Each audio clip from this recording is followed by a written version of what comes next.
حکم دے دیتے ہیں کہ خبردار اس کے سینے میں میرا کلام ہے اور یہ تیرے پاس میری امانت لے کے آ رہا ہے. میں قدیم ہوں، کلام قدیم ہے، جس سینے میں آیا ہے اس کو بھی محفوظ ہونا چاہیے. اس لیے خیال کرنا، زمین میں لوہا دفن کرو تو وہ اسے خاک بنا دیتی ہے، کھا کے ہضم کر دیتی ہے، لیکن جب قرآن کا عامل زمین میں دفن کیا جاتا ہے 1000 سال کے بعد بھی اس کی قبر کھولیں، اس کا نہ کفن میلا ہوگا نہ اس کا وجود پیدا ہوگا. اس حدیث سے پتہ چلتا ہے. اور ایک نہیں، بیسیوں نہیں، سینکڑوں واقعات اس قسم کے موجود ہیں.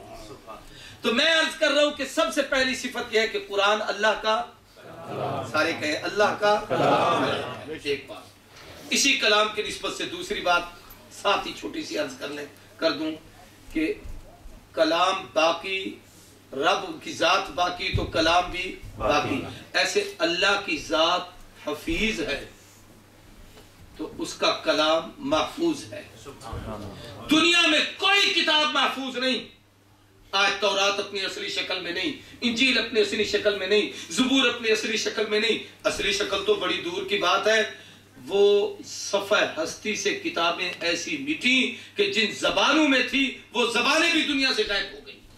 آج کہیں صفحہ ہستی پر عبرانی زبان نہیں بولی جاتی، یونانی زبان نہیں بولی جاتی، سریانی زبان نہیں بولی جاتی. جن زبانوں میں کتابیں اتری تھی، قرآن جس زبان میں آیا ہے وہ الفاظ بھی محفوظ ہیں، ادائیگی تلفظ بھی محفوظ ہے، انداز قرات بھی محفوظ ہے. بلکہ قرآن کی نسبت اور برکت ہے کہ عربی گرامر بھی محفوظ ہے، اس کا تکلم بھی محفوظ ہے، اس کی کتابیں بھی آج تک دنیا میں محفوظ ہیں. یہ اللہ کے کلام کی خاص نسبت ہے. چونکہ اللہ محفوظ ہے تو اس کا کلام محفوظ ہے.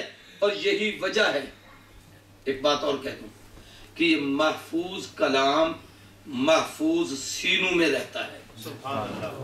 کہہ دو کن سینوں میں رہتا ہے؟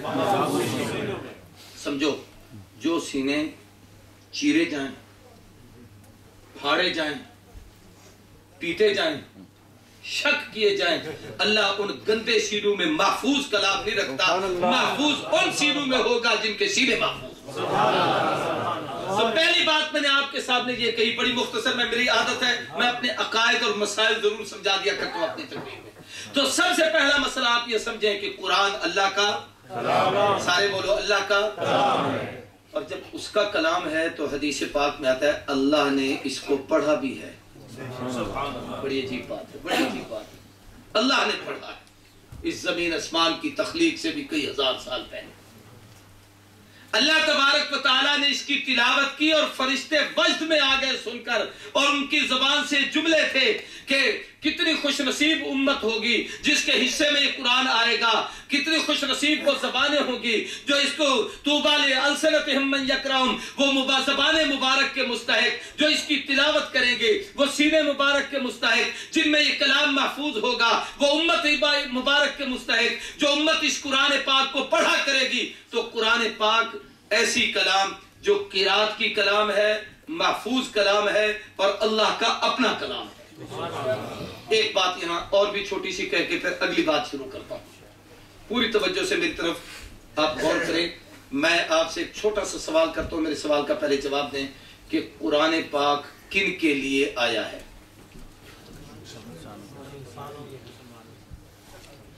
سوچ کے بولو. انسانوں کے لیے یا مسلمانوں کے لیے؟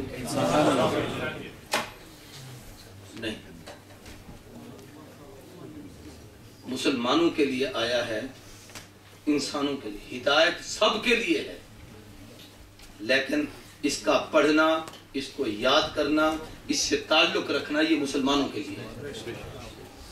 مسلمان کسی کو سمجھائے، وہ سمجھ کے آئے، پھر قرآن پڑھنا شروع کرے، تب تو ہے کہ اس کے لیے ہے. لیکن کافر کے لیے تو حکم ہے لا یمسہ الا المطہرون، وہ تو اس کو ہاتھ بھی نہیں لگا سکتا، اس کو چھو نہیں سکتا. اب میں جو آپ سے گفتگو کر رہا ہوں اپنے مسلمان بھائیوں سے، میرا سوال یہ ہے، یہودی بھی اس کو نہ پڑھے، عیسائی بھی اس کو نہ پڑھے، ہندو بھی اس کو نہ پڑھے، سکھ بھی اس کو نہ پڑھے، مجوسی بھی اس کو نہ پڑھے، اور وہ اس لیے نہیں پڑھتے کہ یہ ان کی کتاب نہیں، ان کے مذہب کی کتاب نہیں. یہودی ہاتھ نہیں لگاتے، مسلمانوں کا کلام ہے. عیسائی اس کے قریب نہیں آتے، مسلمانوں کی کتاب ہے. سکھ اس کے قریب نہیں آتے، یہ مسلمانوں کی کتاب ہے. ہندو اس کے قریب نہیں آتے، یہ مسلمانوں کی کتاب ہے.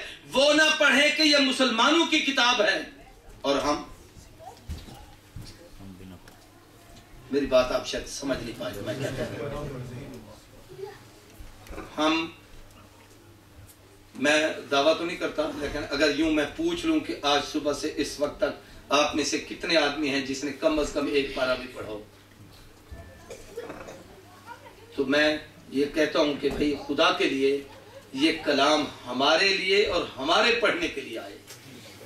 بعض دفعہ نادان اور جاہل لوگ کہہ دیتے جی جب تک معنی مطلب نہ آتا ہو ویسے پڑھنے کا کیا فائدہ. یہ جہالت کی بات ہے. قرآن رب کا کلام ہے. اتل ما اوحی الیک من الکتاب. اللہ کہتے ہیں محبوب یہ جو قرآن ہم نے آپ پر وحی کیا، یہ وہی مطلوب وہی، اس کی آپ تلاوت کیجئے، اس کو پڑھیے.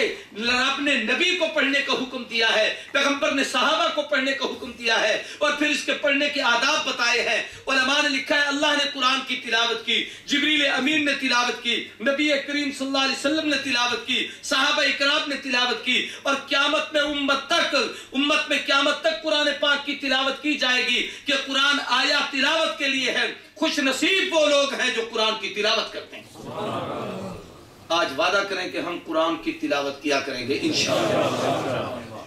اور تلاوت میں سب سے بڑا ادب یہ ہے کہ جب کوئی پڑھے دوسرا چپ کر کے سنے. سارے کو دوسرا چپ کر کے جب کوئی بھی قرآن پڑھے تو دوسرا چپ کر کے. حدیث میں آتا ہے کہ جب کوئی بندہ پڑھتا ہے زمین پر، اللہ کے بندوں میں سے کوئی پڑھتا ہے، تو ان اللہ تعالی لا ينصت لقارئ القرآن ويسمعه. اللہ چپ کر کے اس کا قرآن سنتے. پڑھتا کون ہے؟ بندہ. سنتا کون ہے؟ اللہ توجہ کر کے سنتا ہے کہ میرا بندہ. میں اس کی ایک مثال دیتا ہوں. یہ آصف رشیدی صاحب آپ کو نظمیں سنا رہے تھے نا. اب کوئی بچہ اس کی نقل کر کے یہاں پر پڑھنا شروع کر دے تو کتنی خوشی ہوگی، اور وہ پوری توجہ کرے گا کہ یہ میری نقل کیسے کر رہا ہے، الفاظ کیسے ادا کر رہا ہے، انداز کیسا اپنا رہا ہے، اسے ادا کیسے کر رہا ہے. جب آپ کی کلام کوئی پڑھے آپ اس کو اتنی توجہ سے سنتے ہیں، تو جب رب کا کوئی کلام پڑھے تو اللہ بھی اپنی رحمت کی ساری توجہ اس کی طرف کرتا ہے. تو قرآن کا ادب یہ ہوا کہ جب بندہ پڑھے تو اللہ چپ. نہیں سمجھے؟ کہہ دو اللہ نہیں بولتے، چپ ہو کے سنتے ہیں. اسی طریقے سے علماء نے لکھا ہے کہ جب اللہ نے پڑھی تو حضرت جبریل علیہ السلام کو اللہ جب اس کلام کو حکم دیتے تھے کہ لے جا، تو کتابوں میں ہے کہ جبریل پر ایک غشی کی کیفیت طاری ہو جاتی، اور وہ چپ کر کے اس وحی کو سنتے، اور ان پہ ایک عجیب کیفیت، صرف اتنا کہتے ھذا کلام ربی، ھذا کلام ربی، یہ میرے رب کا کلام ہے، یہ میرے رب کا کلام ہے. تو اللہ پڑھے تو جبریل چپ. اور جب جبریل حضور کے پاس لے کے آئے تو حضور صلی اللہ علیہ وسلم نے چاہا کہ میں جلدی جلدی اس کو پھیرا دے لوں، یاد کر لوں، کہیں بھول نہ جائے. تو اللہ نے فرمایا محبوب لا تحرک بہ لسانک. یہاں ایک اور عجیب بات ہے. اونچی آواز سے پڑھنا تو بہت دور کی بات ہے، آہستہ سے اپنے دل میں ہی چلو پھیرا دے لوں، جلدی جلدی منہ بند کر کے آہستہ آہستہ پڑھ لوں. اللہ نے فرمایا لا تحرک. جبریل پڑھے تو آپ چپ، اللہ پڑھے تو جبریل چپ، جبریل پڑھے تو حضور چپ. اور جب حضور پڑھے تو قرآن نے کہا خبردار اذا قرئ القرآن فاستمعوا له وانصتوا لعلکم ترحمون. اور لوگوں چپ کر کے محبوب کا قرآن سنا کرو، کہ قرآن کا ادب یہ ہے کہ خاموشی کے ساتھ سنو. حتیٰ کہ جب جنات نے حضور سے قرآن سنا تو ایک دوسرے کو کہنے لگے انا سمعنا قرآن عجبی یہدی الی الرشد، بلکہ ایک دوسرے کو کہنے لگے چپ رہو، چپ کر کے سنو. تو جنوں کا عقیدہ بھی یہی ہے کہ قرآن پڑھا جائے تو چپ کر کے سنا کرو. انبیاء کا عقیدہ بھی یہی ہے، قرآن پڑھا جائے تو چپ کر کے سنا کرو. فرشتوں کا نظریہ بھی یہی ہے، قرآن پڑھا جائے تو چپ کر کے سنا کرو. مسلمانوں کا عقیدہ بھی یہی ہے، قرآن پڑھا جائے تو چپ کر کے سنا کرو. اس لیے تو ہم کہتے ہیں امام پڑھے تو چپ کر کے سنا کرو. بحث نہیں ہے، میں نے ایک مسئلہ سمجھایا.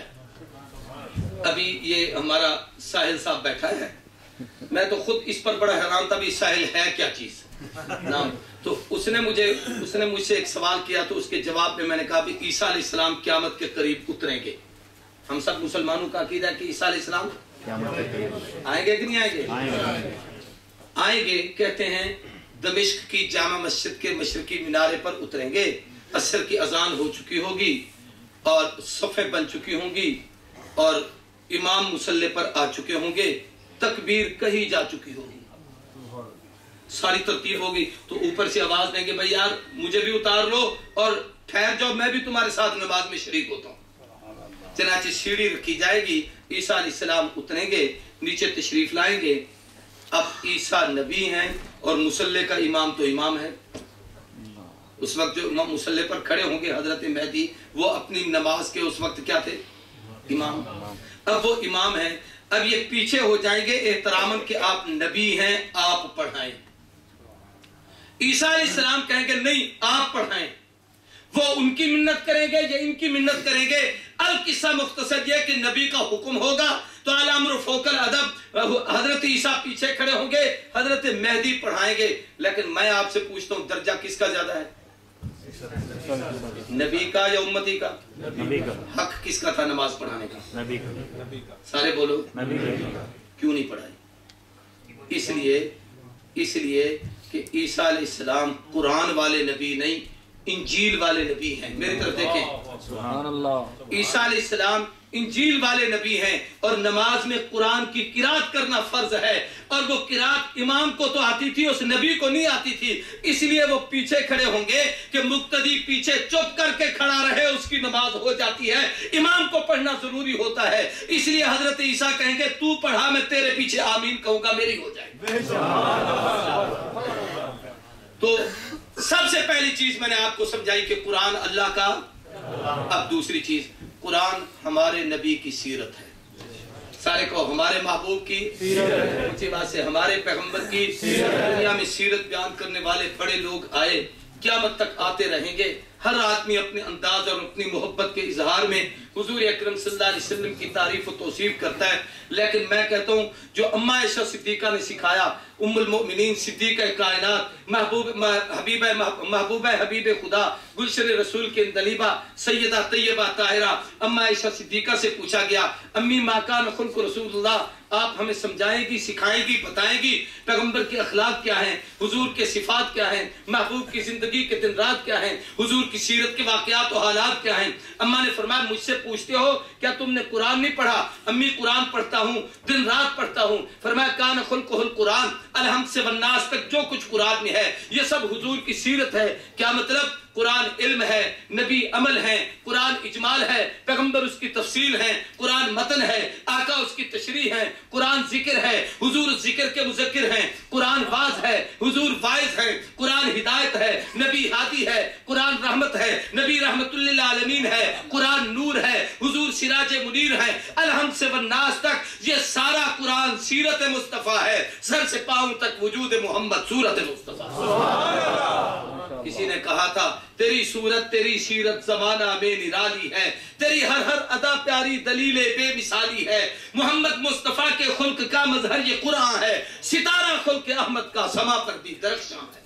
تو سارا قرآن حضور کی سیرت ہے۔ کیا تو سارا قرآن حضور کی سیرت ہے؟ اب میں چونکہ خود مریض آدمی ہوں، اب ورنہ میں وہ موضوع چھیڑوں کہ اب میں قرآن سے پوچھوں حضور کی میلاد کیا ہے، حضور کا بچپن کیا ہے، حضور کی جوانی کیا ہے، حضور کی ازدواجی زندگی کیا ہے، حضور کی شادی کیا ہے، حضور کی مکی سیرت کیا ہے، حضور کی مدنی سیرت کیا ہے، آپ کے اخلاق کیا ہیں، آپ کے عقائد کیا ہیں، آپ کے معاملات کیا ہیں، آپ کے حالات کیا ہیں، آپ کی زندگی کے واقعات کیا ہیں، آپ کے دن رات کیا ہیں، آپ کی خلوت کیا ہے، آپ کی جلوت کیا ہے۔ ایک ایک بات کو قرآن نے کھولا اور ایسا کھولا کہ انسان کی عقلیں دنگ رہ جائیں۔ ایک ایک چیز قرآن نے بیان کی، آنے سے پہلے کے دور کو بیان کیا کہ ظاہر الفساد فی البر والبحر، مصطفیٰ نہیں آئے تھے تو زمین پر فتنہ و فساد تھا، حضور آئے تو قرآن نے بیان کیا، آمد کے مقصد کو بیان کیا کہ یہ ایسے نہیں آئے ربنا وبعث فیہم رسولا، خلیل نے کعبے کی چوکٹ کو پکڑ کر مانگا، اور جس وقت آنے کا وقت آیا،